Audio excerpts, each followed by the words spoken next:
Vegan salted caramel macaroons. Ingredients: 2 cups, 160 grams of shredded coconut, 1/2 cup, 120 milliliters of coconut milk, 1/2 cup, 120 milliliters of maple syrup, 1/4 cup, 60 milliliters of coconut oil melted, 1 teaspoon of vanilla extract, 1/4 of a teaspoon of salt, vegan caramel sauce, store-bought or homemade is fine.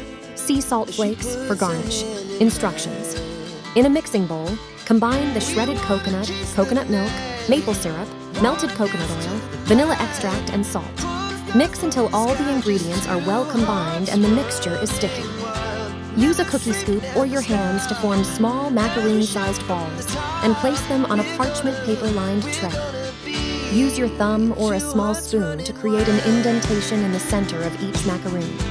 Bake in a preheated oven at 325 degrees Fahrenheit or 160 degrees Celsius for 15 to 20 minutes or until the macaroons are golden brown. Remove the macaroons from the oven and let them cool completely. Once cooled, drizzle vegan caramel sauce into the indentations of each macaroon. Sprinkle sea salt flakes on top for that perfect salty sweet balance. Let the caramel set and then your vegan salted caramel macaroons are ready to enjoy.